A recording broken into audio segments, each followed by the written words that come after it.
મહુધામાં 4 inch વરસાદ ખાબક્યો, મામલતદાર કચેરીમાં ભરાયા પાણી।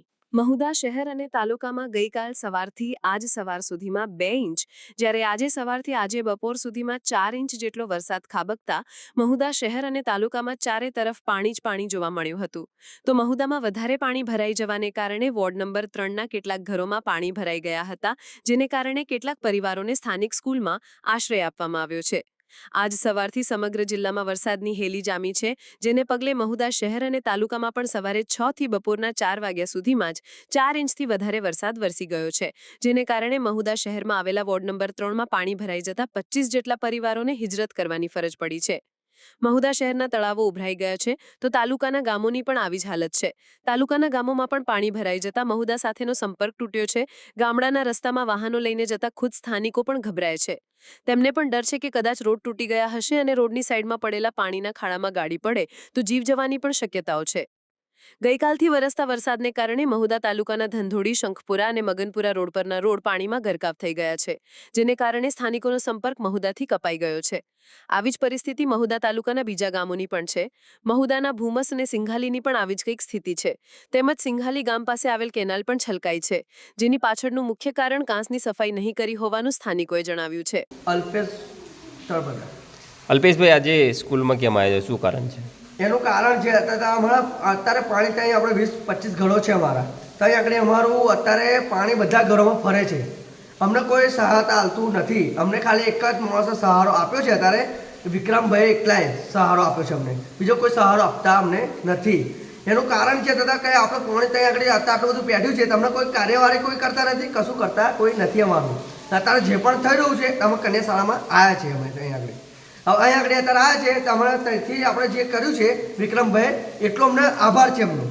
હવે એ ના હોત તો અમારું કોઈ કાર્યવાહી કરનારા હતા નહીં। અહીંયા આગળ કેટલા મકાનોમાં ઘરોમાં પાણી પી 20 ઘરો છે ને, 20 ઘરોમાં પાણી ફરે છે। તમે આપણે જોઈ લો, ત્યાં આગળ આવી તમે ત્યાં આગળ આવીને જોઈ તમે ચેક કરો, તમે ત્યાં પાણીનું બતાવો તો એમને ખબર પડે। આગળ તંત્રને કોઈ રજૂઆત કરવામાં ખરી કે કોઈ તંત્ર જોવા આવ્યું છે ખરું? અહીંયા કોઈ નથી આવ્યું, ઓનલી પર કોઈ આવ્યું નથી। અને ત્યાં આગળ જે પણ આપણે પાછળ બનાવવામાં આવ્યું છે એ ખોટું બનાવવામાં આવ્યું છે। અત્યારે એની જગ્યાએ અમારા ઘરમાં પાણી જેટલું ઓછું હતું ને પહેલેથી, એની કરતાં વધારે આપણે પહેવામાં આવ્યું છે। આજે ખાવા પીવાની શું વ્યવસ્થા છે તંત્ર દ્વારા? સવારનું અમે કંઈ ચા પાણી કર્યું જ નથી કોઈ। અમે સવારનું પાણી જે ઘરમાં પેટ્યું છે એના પ્રમાણે કોઈ ચા પાણી કર્યું જ નથી। અને બધું તમે જોઈ લો, ચૂલોથી મોડી બધું રીતે કોઈ કાર્યવાહી થઈ જ નથી। કેટલા લોકો અહીંયા છે તમારી પાસે અત્યારે? અત્યારે અમારી જોડે 20 જણા માણસ છે, 20 ચાલે આપણે 30 જણા 30 માણસ છે અમારી જોડે। અત્યારે બીજો માણસ આપણે ત્યાં બેઠું છે, એની અંદર અમારું બધાને અમુક માણસોને ફ્રીજ ઉડી ગયું છે, પછી ઘરોમાં આપણે ટીવી બધાનું છે, ટીવી ઉડી ગયું છે, બધું જ થયું છે। કોઈ ખાવાનું તો કોઈ બનાવવાનું કોઈ ગેરંટી જ નથી અંદર। કયો વિસ્તાર કહેવાય છે આને? એ પટેલ ફળિયું કહેવાય છે અને ફીણાવ ભાગોર। તમારી માંગણી શું છે? અમારે એટલું જોઈએ, ખાલી પાણીનો નિકાલ થાય એટલું કરી આલે અમને। આજે રોજ અમારા વિસ્તારની અંદર રહેણાંક વિસ્તારમાં વરસાદને કારણે પાણી ભરાઈ જવાને કારણે અમારા વિસ્તારના ઘણા પરિવારની અંદર પાણીને લઈને ગરકાવ થયેલા છે। તેઓને સ્વ બચાવ માટે પોતે મારી પાસે આવ્યા અને મને રજૂઆત કરી કે અમારા વિસ્તારમાં વિક્રમભાઈ આજે પાણી ભરાયું છે, તો અમારને કંઈક સહાયતા કરી અને અમારી જમવાની વ્યવસ્થા કે રહેવા માટેની જગ્યા કરી આપો। માટે અમે મહુધા શહેર નગરપાલિકા પ્રમુખ રૂપેશભાઈ રાઠોડ તથા મહુધા શહેર સંગઠનના પ્રમુખ પંકજભાઈ ત્રિવેદી સાથે ચર્ચા વિચારણા કરી અને તેઓએ અમને ત્યાં આગળ આદેશ કર્યો નગરપાલિકામાં મોન્ટુભાઈના પ્રમુખ તરીકે, અને તેઓ મહુધા કન્યા શાળાની અંદર શાળા ખોલાવી અને એ પરિવારોને અહીંયા આગળ રહેવાની અને જમવાની વ્યવસ્થા કરવામાં આવી છે। તે બદલ મહુધા શહેર સંગઠન પરિવારનો ખૂબ ખૂબ આભાર છે। કેટલા પરિવારજનોને સ્થળાંતર કરવામાં આવે? વિસ્તારમાં કમસે કમ 25 પરિવાર તે મકાનોનો પરિવાર રહે છે અને કમસે કમ 70 થી 80 પરિવાર લોકો ત્યાં આગળ રહે છે। બીજી કોઈ વ્યવસ્થા કરવામાં આવી હોય ખરી એવી?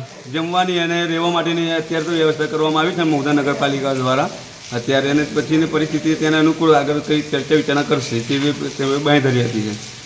હા, મારું નામ છે જયાબેન, ખેડા ભાગોર મોઢા। અહીં કેરો પરમાણુ પોણી છે, અહીં રહેવાનું કઈ, રાતે અમારે જવાનું કઈ, પોણી આખા ગરમ બધે ફરી થઈ ગયું।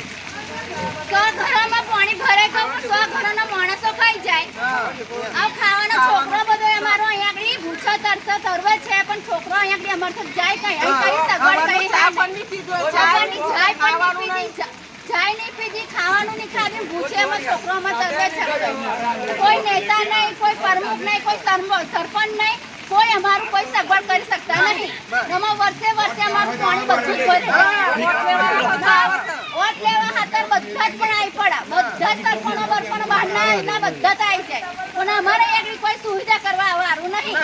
અમારા બાલ બચ્ચો બધો પણ આગળ અમારે હે ને પૂછે કરશે અમારે પણ કસ્તા પણ ઘરમાં તો અમારે ક્યાં અમારું કે કમર પાણી આવી ગયું. અમારા કશું ભેંસો પણ ડૂબી જાય. ફરી અમારું બધું સાધન ડૂબી ગયું. બાઈક બકરો ટાટો બધું જ અમારું ડૂબી ગયું. અમારું કોણ સહાયતા કરનાર છે? તો પાણીનો એટલો નિકાલ કરો બસ, અમારે બીજું કઈ નહીં.